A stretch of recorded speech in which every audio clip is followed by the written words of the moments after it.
Hey, what's going on, people? I decided to make a quick prediction video. Very soon, actually, this Saturday, we're going to have Shane Carwin going against Junior Dos Santos uh, for the position of number one contender for the heavyweight title. Before I delve into that prediction, I was going to quickly share some thoughts on the last UFC event that we had, not the Ultimate Fighter finale, but the Rampage Hamill fight. I read a lot of people say that they were not happy with Rampage's performance in that fight, and they said that Rampage was not motivated or whatever.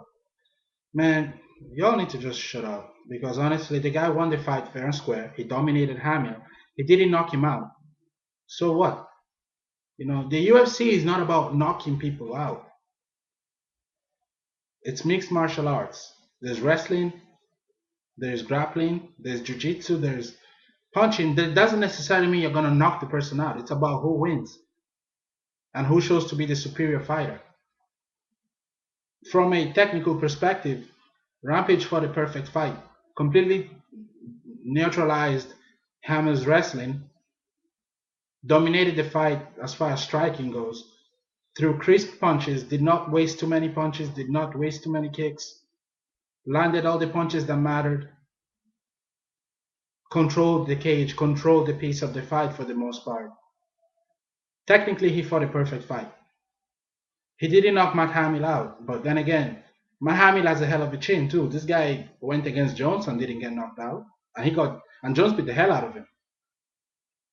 I mean, Hamill has a good chin on him, so let's not forget that. And Rampage had a fractured hand, but that's beside the point. I thought his performance was very good, and he deserves a shot at the light heavyweight title. And for those of you who say he lost against Machida, no, he didn't lose against Machida. Go watch the fight again. He won the first round fair and square. Everyone agrees on that. The second round, some people say Machida won it, but I don't see how Machida won the second round.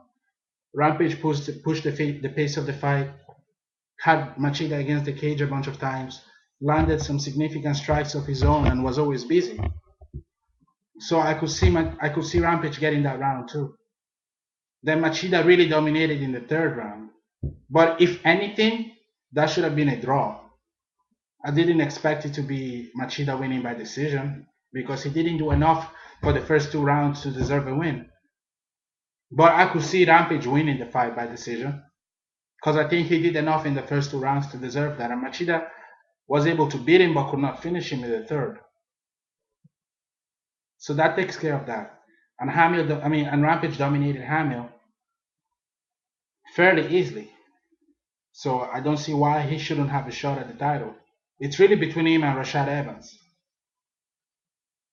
So you guys need to stop hating on Rampage. He went out there and did what he was supposed to do. It's not every night that you're gonna get a knockout. It's not every night that you're gonna get someone power bomb. Not everyone is Ricardo Arona. So that's not gonna happen. People need to get over that. That being said, the light heavyweight division is extremely exciting right now. We have so many different contenders, and one of the most exciting light heavyweight champions in recent memory, probably since Chuck Liddell. So this should be a really good year for MMA. But that being said, let's go back to the issue of the main topic of the video.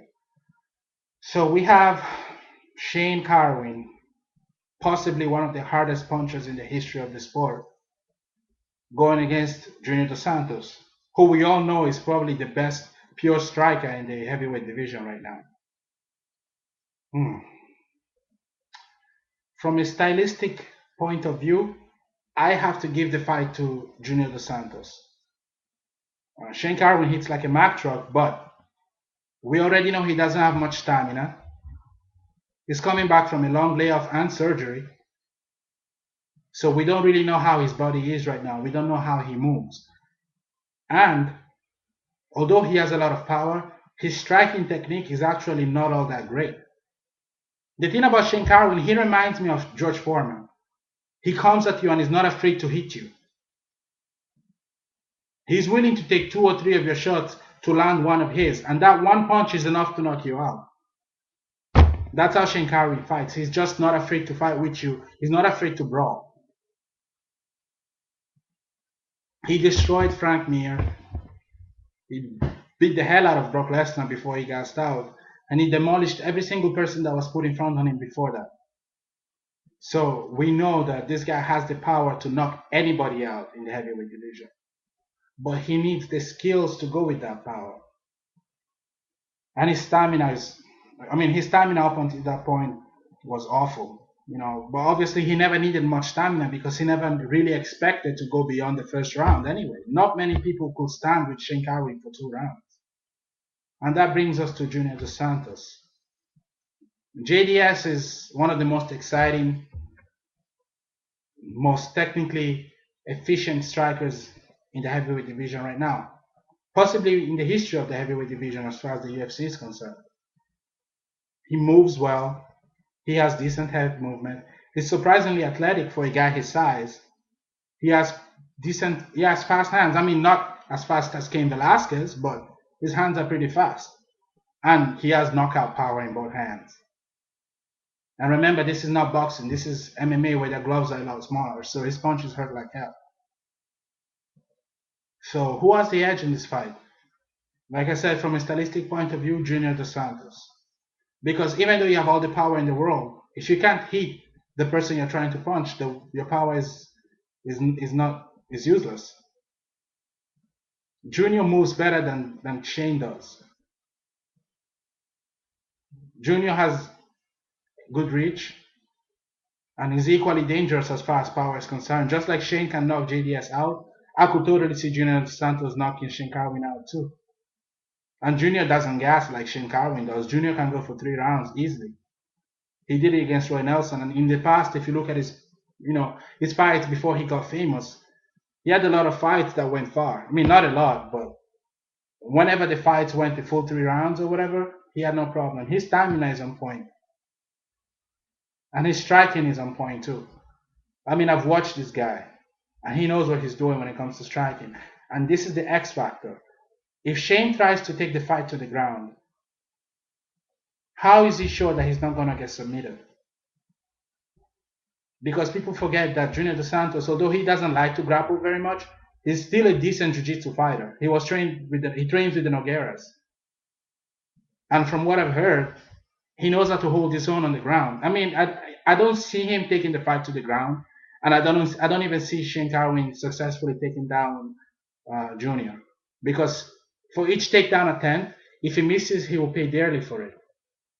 And I know Shane, he's going to prefer standing on his feet rather than wrestling, especially with a guy willing to trade with him, because he tends to get carried away. So it's going to be a very exciting fight. I don't see the fight going the distance. In fact, most people don't see the fight going the distance. Someone is going to get knocked out. And I'm going to go on a limb here and say that I expect Junior Dos Santos to win that fight. Of course, Shane Carwin always has a puncher's chance. Of course, he has so much power that he could knock Junior Dos Santos, out of the blue. But JDS knows what he's going against. And overall, when speaking about fighting ability, I feel that Dos Santos has the edge in this fight. He's going to utilize the cage to his advantage. He's going to move away. He's going to keep the distance. And he's going to use that to set up his own punches. And he's going to strike Shane Carwin a lot. And I see Shane Carwin going down at the end of the first round or in the second round. Because Shane is going to first try to trade with him. They're going to study each other, and then Shane is going to try and attack him. I know how Shane fights. He's going to be the aggressor. After studying Dos Santos for a few minutes, or rather for a few seconds, he's going to try and be the aggressor, trying to intimidate Dos Santos into a brawl with him. And Dos Santos is not going to fall for it. He's going to keep the distance, use the jab, use the cross to kind of force his range on Carwin. And when Carwin sees that, he's going to try and go for the takedown, which Dos Santos is going to stuff.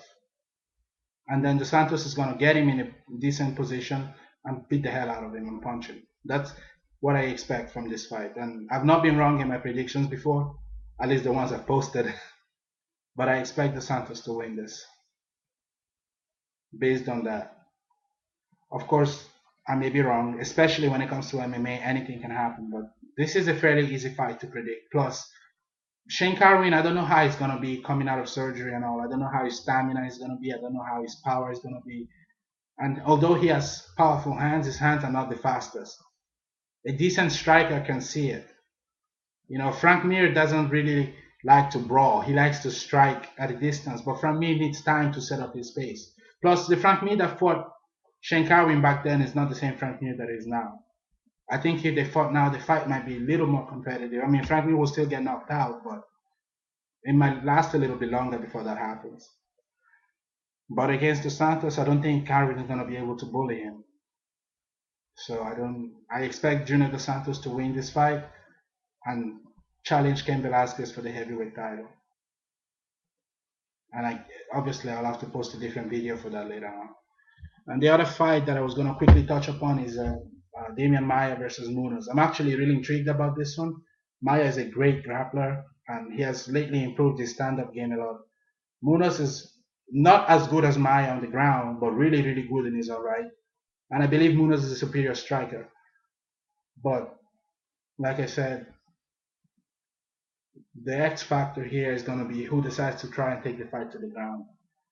Damian Maia is not going to try and trade with Munoz. I don't expect Maia to do that. I think Maia expects Munoz to go for the ground to try and strike him, from punching range, and eventually Maia is going to try and take the fight to the ground and try to submit him. But Munoz knows that, so I believe that Munoz will win this fight. I think the fight is going to end for Munoz, but I'm not too sure about this one. Take it with a grain of salt because, like I said, Maia only needs one good moment to end the fight, and I think Maia can go against just about anybody in the middleweight division that is not named Anderson Silva. As a matter of fact, this fight is useless because right now I don't really see any middleweight giving Anderson Silva a hard time, except maybe, and I'm saying this except maybe, big maybe, Brian Stan. If Brian Stan continues to improve his game and continues to train properly, that's he always trains well. But if he keeps going at the pace he's going, I could see him giving Anderson Silva a hard time. But other than that, Anderson has already cleared the division. Maia is not going to be able to ever beat Anderson Silva. Charles Sonnen, I don't think so. And there's nobody else really. So Okami is going to get the hell beat. He's going to get beat up like no man's business in a few months or a few weeks or whatever. So until Anderson Silva retires, I don't think any fight in the middleweight division for the contender position is actually going to be useful. So that's my prediction. I think Shane Carwin is going to try and bully Dos Santos, but Dos Santos is not going to fall for it, and he's going to control the pace of the fight by controlling the range of the fight. And by controlling the range of the fight, he will be able to control the striking. And through that, he's going to be able to beat Shane Carwin. So that's my 2 cents for that.